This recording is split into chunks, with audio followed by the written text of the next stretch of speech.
મારા બા એવું કહેતા કે ગુજરાતી કઢી 7 થી 8 ઉભરા આવે ને ત્યારે જ કઢી પાકી હોય એવું કહેવાય. તો આજે આપણે ગુજરાતી સફેદ કઢી બનાવીશું પરફેક્ટ માપ સાથે. જો તમે ગુજરાતી કઢી ક્યારેય પહેલી વખત નહીં બનાવી હોય ને તો પણ બનાવશો તો પરફેક્ટ માસ્ટર બની જશો. આ કઢી પહેલી વખતમાં એટલી સરસ બનશે અને આ કઢી તમે કોઈ પણ વસ્તુ સાથે એન્જોય કરી શકશો. એટલી ખાટી મીઠી તીખી બનશે. તમે આ રીતે રાઈસ સાથે ખાઈ શકશો કે એકદમ સરસ એવા બાજરીના રોટલા સાથે પણ આ કઢીને તમે એન્જોય કરી શકશો. તો ગુજરાતી સ્ટાઇલ સફેદ કઢી બનાવવા માટે અહીંયા મેં આ રીતે 1 કપ ભરીને દહીં લીધેલું છે.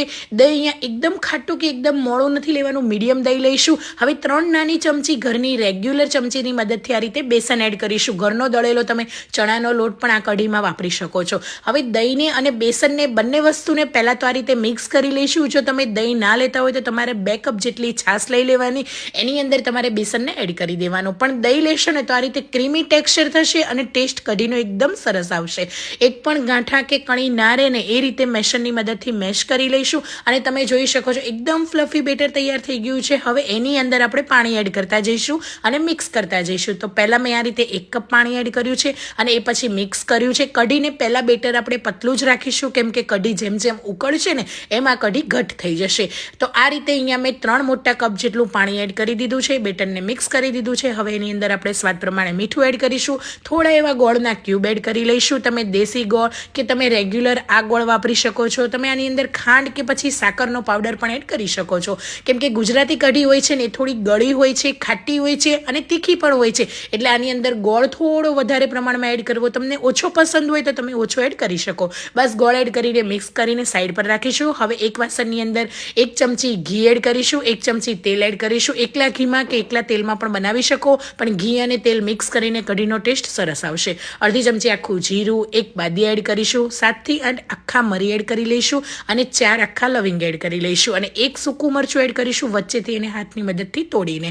અને 2 ટુકડા આ રીતે મેં તજના એડ કર્યા છે. 1 આખું તમાલપત્ર એડ કરી લઈશું અને એની અંદર હવે લસણ મરચાંની પેસ્ટ અહીંયા મેં 1.5 ચમચી લીધી છે, એ પણ એડ કરી દઈશું. તમે લસણ મરચાંના ઝીણા ઝીણા ટુકડા કરીને એડ કરી શકો, પણ ખાંડીને આ રીતે એડ કરશો ને તો એકદમ દેશી સ્ટાઇલ જે આપણે દાદી નાની બનાવે છે ને એવી જ કઢી બનીને તૈયાર થઈ જશે.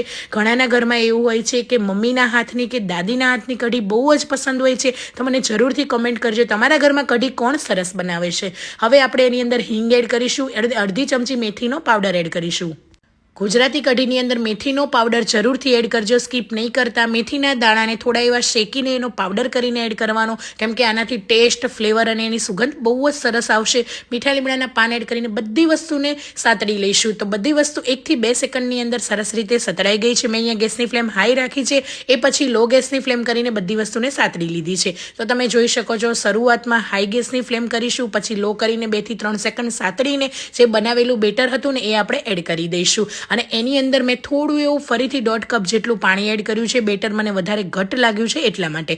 તો આ રીતે આપણે કઢીને ઉકાળવાની છે. હવે પહેલાં તો હાઈ ગેસની ફ્લેમ કરશું અને કન્ટિન્યુઅસ હલાવતા રહીશું. કઢી જ્યારે તમે બનાવો છો ને ત્યારે ઘણાનો એવો પ્રશ્ન હોય છે કે કઢી ફાટી જાય છે, કઢી સરખી નથી બનતી. તો કઢીને પહેલાં તો જ્યાં સુધી ઉભરા ના આવે ત્યાં સુધી એને સતત હલાવતું રહેવાનું છે. અને આ રીતે ઉભરા આવે ને એટલે 8 થી 10 ઉભરા કે 7 થી 8 ઉભરા તો કઢીમાં આવવા જ દેવાના. તો જ કઢી તમારી સરસ મજાની મીઠાશવાળી બનશે. તો આ રીતે મેં અહીંયા મીડિયમ ગેસ કરી દીધો છે અને લગભગ 20 થી 25 મિનિટ સુધી મેં અહીંયા કઢીને ઉકાળી છે. કઢી જ્યારે ઉકળશે ને તો જ એનો ટેસ્ટ અને ફ્લેવર આવશે. 8 થી 10 ઉભરા આવી ગયા છે. ગેસની ફ્લેમ બંધ કરી દઈશું. કઢી ઘટ પણ થઈ ગઈ છે, તમે જોઈ શકો છો. ઉપરથી લીલા સમારેલા ધાણા એડ કરી દઈશું અને કોઈ પણ વાસણની અંદર કાઢીને પેક કરી શકો છો જો તમારે ગરમા ગરમ રાખવી હોય તો. અને જ્યારે જમવા તમારે બેસવું હોય ને બનાવી હોય તો ત્યારે પણ તમે બનાવીને ભાત સાથે પણ આ કઢીને ખાઈ શકો છો. મારા ઘરમાં તો જ્યારે પણ આ કઢી ભાત બને છે ને ત્યારે મારા ઘરમાં બધા ખુશીથી ખાય છે. આ કઢી એટલી સરસ બને છે. આ કઢીને મેં અત્યારે ભાત સાથે સર્વ કરી છે. તો ગરમા ગરમ મસ્ત મજાની ગુજરાતી કઢી અને એની સાથે જો આવા ભાત મળી જાય ને તો એક આનંદ જ આપણને અલગ હોય છે. તો જરૂરથી તમે પણ જો મારી આ સ્ટાઇલથી ગુજરાતી કઢી ટ્રાય કરજો. કેવી લાગી રેસીપી કમેન્ટ કરવાનું ભૂલતા નહીં. આવજો.